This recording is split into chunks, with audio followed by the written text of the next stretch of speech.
امام جعفر صادق کی کچھ کنیزیں تھیں، تو ایک مرتبہ کوئی شخص آپ کی بارگاہ میں آیا، دیکھا کہ امام جعفر صادق رو رہے ہیں، غمگین بیٹھے ہوئے ہیں، تو اس پوچھنے والے نے پوچھا کہ امام آپ رو رہے ہیں، کوئی نہ کوئی ماجرا تو ضرور ہوگا۔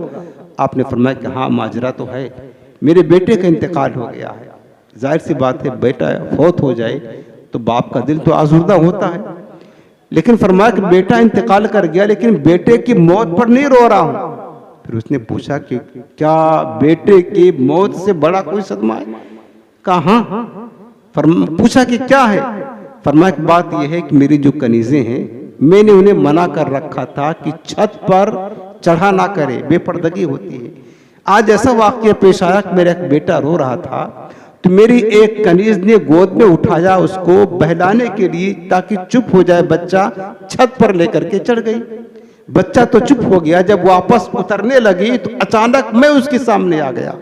اب چونکہ میں نے منع کیا تھا اس کو کہ چھت پر نہ چڑھنا، جیسے ہی اس کی نگاہ مجھ پر پڑی تو میرے خوف اور ہیبت کی وجہ سے وہ تھر تھرا کر کانپنے لگی۔ میری ہیبت، میرا خوف اس کی دل میں بیٹھ گیا اور ایسا کانپنے لگی کہ اس کے ہاتھ سے میرا بچہ چھوٹ گیا اور گر گیا، میرا بچہ مر گیا۔ میں نے اسی وقت کہا کنیز آج سے تو میری کنیز نہیں، اللہ کی رضا کی خاطر تو آزاد ہے۔ تو اس پوچھنے والے نے پوچھا کہ حضور آپ نے اس کو آزاد کر دیا؟ آپ کے بچے کی موت کا سبب وہ بنی ہے، آپ کو تو اسے جو ہے نا سزا دینی چاہیے۔ امام جعفر صادق نے فرمایا یہی تو بات ہے۔ اب جب سے یہ واقعہ پیش آیا ہر وقت یہ خوف لگا رہتا ہے کہ قیامت کے دن اگر رب العالمین نے مجھ سے پوچھا کہ جعفر صادق تیری وجہ سے، تیری ہیبت کی وجہ سے میری ایک بندی خوف زدہ ہو گئی تھی، تو بتا تو نے کیوں ہیبت اس پر طاری کی؟ میں اس بات سے ڈرتا ہوں کہ اللہ کی بارگاہ میں قیامت کے دن جواب کیا دوں گا، جتنا دیر تک میری وجہ سے وہ خوف زدہ رہی۔ اگر اللہ نے پوچھ لیا کہ جعفر تیری وجہ سے میری بندی خوف زدہ رہی، اس کا حساب دے، میں اپنے رب کی بارگاہ میں حساب کیسے دوں گا؟ میرے عزیزوں ذرا غور تو کریں، آج یہاں لوگ کسی کو گالیاں بک کر کے چلے جا رہے ہیں، کسی کو مار دے رہے ہیں، قتل کر دے رہے ہیں، انہیں کوئی ٹینشن نہیں ہے، کوئی پڑی نہیں ہے۔ کیا ایسا وہ سوچتے ہیں لوگ کہ پوچھ تاچھ نہ ہوگی محشر کے دن؟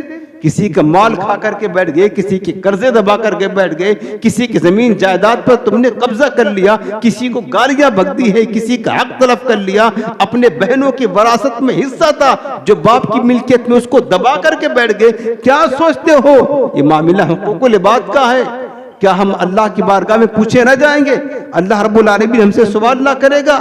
ایسا نہیں میرے عزیزوں، میرے پیارے، یاد رکھنا قیامت کے دن تو ایک ایک ذرے کا حساب ہونا ہے، ایک ایک ذرے کا۔ بزرگوں نے ہمیں یہی کچھ تو بتایا ہے، اتنا معمولی چیز امام جعفر صادق اس سے خوف زدہ ہیں کہ قیامت کے دن اللہ کی بارگاہ میں حساب کیا دوں گا، جبکہ امام نے اس پر ظلم نہیں کیا تھا، نہ اسے خوف زدہ کیا تھا، نہ اسے ڈرایا تھا، وہ تو خود بخود آپ کو دیکھ کر خوف زدہ ہو گئی۔ پھر بھی امام جعفر صادق اللہ کی بارگاہ میں ڈر رہے کہ رب نے اگر سوال کر لیا تو جواب کیا دوں گا۔ وہ لوگ ذرا اس سے عبرت حاصل کرے جو دوسروں کی حق تلفی کرتے ہیں، دوسروں کے قرضے دبا لیتے ہیں، دوسروں کی زمین جائیداد پر قبضہ کر کے بیٹھ جاتے ہیں، کسی کو گالیاں دے دیا، کسی کو مار دیا، کسی کو ستایا اور کسی کی حق تلفی کر لی۔ وہ سوچیں، غور کریں کہ اللہ کی بارگاہ میں وہ کیسے جواب دیں گے۔ اور یاد رکھنا اگر اس دنیا میں کسی کی حق تلفی کی ہے، حقوق العباد میں کمی کی ہے، اللہ رب العالمین ہرگز قیامت کے دن اس بندے کو معاف نہیں کرے گا۔ وہ بندہ جنت میں جا نہیں سکتا ہے جب تک کہ جس کی حق تلفی کی ہے وہ معاف نہ کر دے۔ اس لیے اس معاملے میں ہمیں ذرا احتیاط کے ساتھ کام لینے کی ضرورت ہے۔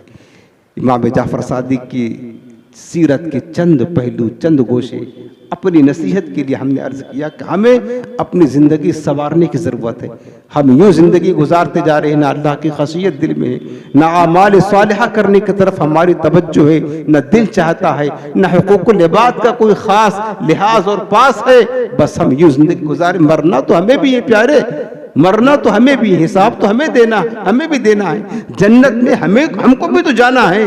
تو کیا جنت کا راستہ یوں آسانی کے ساتھ مل جائے گا؟